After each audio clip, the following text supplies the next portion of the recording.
suis venu rendre visite à ces deux villages. Comme vous le savez, ces deux villages ont été lourdement frappés par les intempéries il y a quelques jours, quelques semaines. Et donc, il était de mon devoir de venir m'enquérir de l'état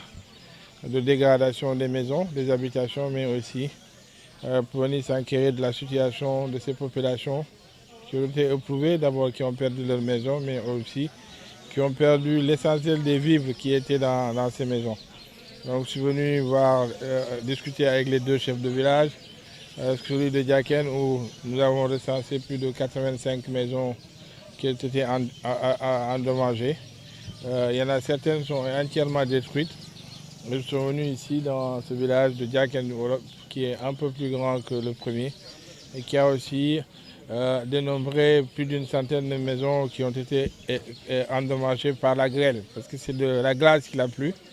Et ça a endommagé, c'était de grosses boules de glace, c'était un phénomène surnaturel, en tout cas naturel, qui a causé beaucoup de dégâts dans ces maisons et qui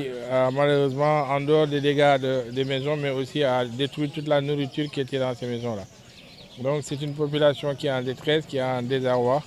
que nous sommes venus, bien entendu, apporter notre soutien, apporter le soutien des populations de Ziguinchor, mais aussi leur porter le message de soutien de l'État du Sénégal, parce que je viens de m'entretenir avec le ministre Mansour Faye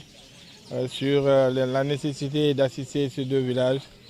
qui sont lourdement frappés par ces intempéries. Donc il m'a assuré que les dispositions sont en train d'être prises, notamment à travers l'armée,